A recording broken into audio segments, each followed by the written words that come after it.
Assalamualaikum warahmatullahi wabarakatuh.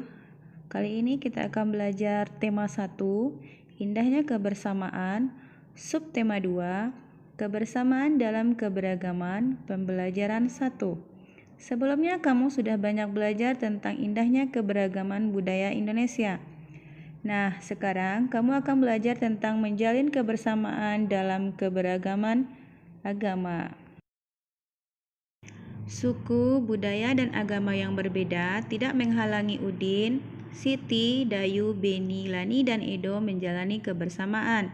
Mereka berbagi cerita tentang budaya masing-masing dan saling belajar.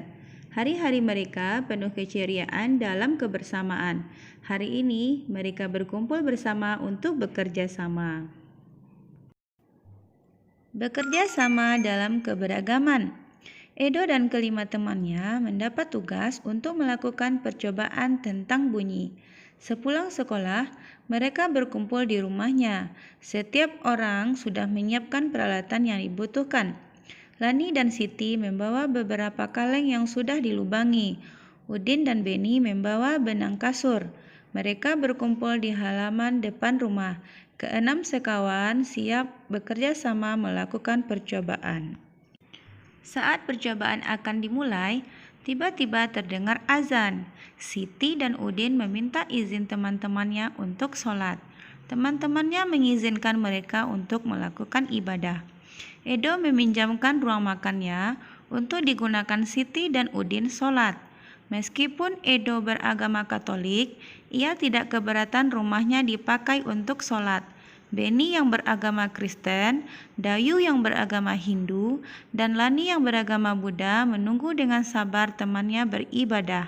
Keenam sahabat selalu menghargai satu dengan yang lain. Tiba saatnya keenam sekawan melakukan percobaan.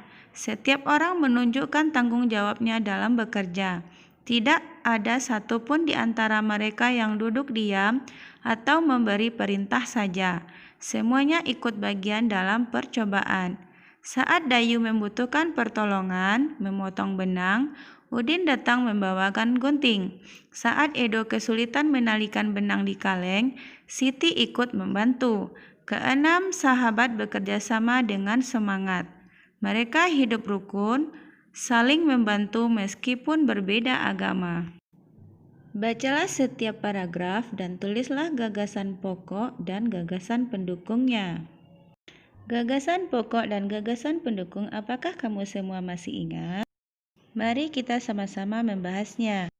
Gagasan pokok adalah ide utama yang dibahas dalam suatu bacaan, dapat berupa kalimat inti atau berupa pokok paragraf.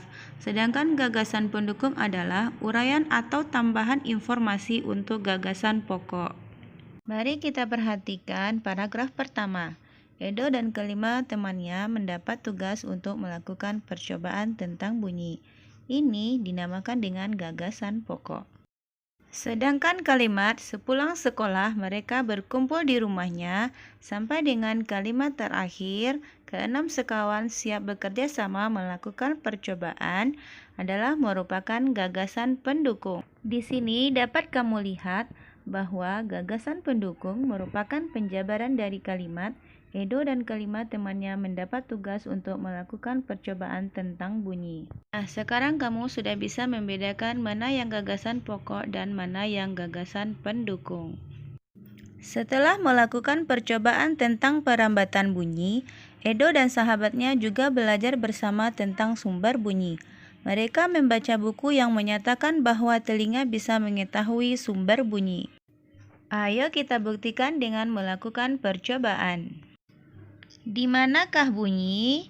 Tujuan: mengidentifikasi sumber dan tempat bunyi berasal. Alat dan bahan: alat musik tradisional setempat, misalnya angklung. Langkah kerja: duduklah di kursi dan tutup matamu dengan kain. Mintalah temanmu untuk memainkan alat musik tradisional di sekitarmu. Tunjuklah tempat yang kamu anggap sebagai asal bunyi. Berapa kalikah kamu menebak dengan tepat? Indra pendengar atau telinga. Kita wajib bersyukur kepada Tuhan Yang Maha Esa karena telah menciptakan bentuk tubuh yang paling sempurna. Salah satunya adalah kita diberi indera pendengar atau telinga.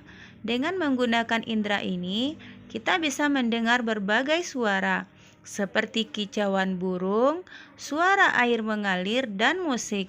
Apa saja bagian dan fungsi indera pendengar? Apakah kamu sudah tahu?